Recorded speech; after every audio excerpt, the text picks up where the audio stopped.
নমস্কাৰ বন্ধু বান্ধৱীসকল, মোৰ অসমীয়া গৃহিণী ইউটিউব চেনেলটোলৈ আপোনালোক সকলোকে স্বাগতম জনাইছোঁ। আজি আমৰ জেলি বনাব লৈছোঁ আৰু এনেকুৱা মই ডাঙৰ সাইজৰ আম এটা লৈছোঁ। ধুনীয়াকৈ ধুই লৈছোঁ আমটো। এতিয়া এনেকৈ সৰু সৰুকৈ কাটি ল'লোঁ আৰু ইয়াত এটা আমত প্ৰায় 1 কাপমান পানী দিলোঁ। দি এইখিনি মই সিজিবলৈ দিলোঁ। যেহেতুকে আমখিনি কেঁচা আছিলে সেইকাৰণে অকণমান মই সিজাই ল'লোঁ।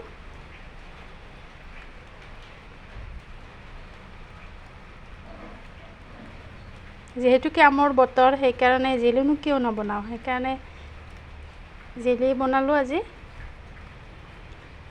আৰু অকণমান মই ইয়াতে পানী দিলোঁ, কাৰণ 1 কাপ পানীত কম হোৱা যেন লাগিল, সেইকাৰণে আৰু আধা কাপমান পানী দি ঢাকনি লগাই দিছোঁ। আৰু এয়া মই ঢাকনি গুচাই আমখিনি ধুনীয়াকৈ সিজিছেনে নাই চাইছোঁ। আৰু দেখিছে নহয় কিমান ধুনীয়াকৈ সিজি গৈছে আমখিনি। এতিয়া মই এইখিনি নমাই ল'ম আৰু এনেদৰে চালনী এখনত চেকি লৈছোঁ। চেকনি বা চালনীৰে এনেকৈ চেকি ল'ব পাৰি আৰু মিক্সিৰ জাৰত দিলে খুব ধুনীয়াকৈ মিহি হৈ যায়। মই গৰমে বনালোঁ সেইকাৰণে এনেকৈ চেকি ল'লোঁ। আৰু এয়া মোৰ আমখিনি চেকা হৈ গ'ল। এটা আমৰ এইখিনি ওলাইছে ৰস। এতিয়া সেই চচপেনটোতে যিখিনি পানী ৰৈছিল সেই পানীখিনিতে এইখিনি মই ঢালি দিলোঁ। ইয়াত আৰু কোনো বেলেগকৈ পানী দিবৰ নালাগে, সেইখিনি পানীৰে হৈ যায়।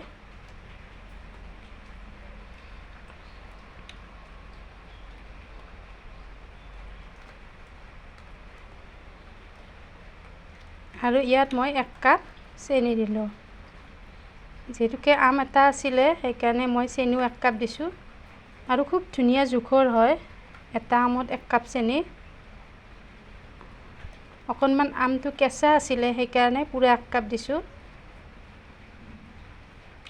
আৰু পকা আম হ'লে অলপ কমকৈ দিলেও কথা নাই। আৰু এইখিনি যে দেখিলে এইখিনি নেমুৰ ৰস দিলোঁ। আৰু নেমুৰ ৰসখিনি দিলেহে জেলিখিনি ধুনীয়া হয় আৰু কেইবাদিনলৈ থৈ দিব পাৰে, যিহেতুকে গৰমৰ বতৰ। এতিয়া মই ধুনীয়াকৈ লাৰি থাকিম যাতে গোটা গোটা হৈ নাযায়।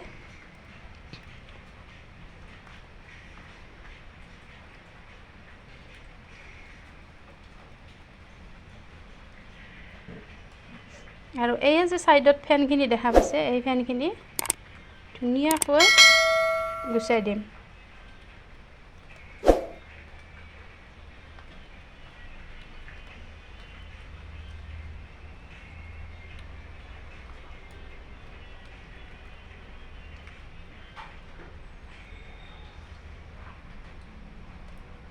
ইয়াত মই কোনো ধৰণৰ ফুড কালাৰ ব্যৱহাৰ কৰা নাই, যিহেতুকে ঘৰতে খাম সেইকাৰণে একেবাৰে সাধাৰণভাৱে বনাইছোঁ।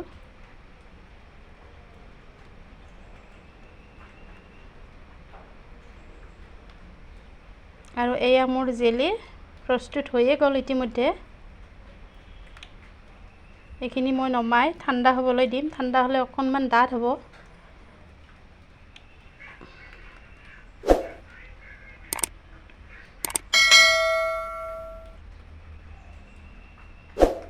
আৰু এইখিনি মোৰ জেলি হৈ গ'ল। মোৰ জেলিও ৰেডি। আৰু ৰাতিপুৱাৰ চাহ কাপৰ লগত মই পুৰিৰ লগত এনেদৰে খাবলৈ লৈছোঁ।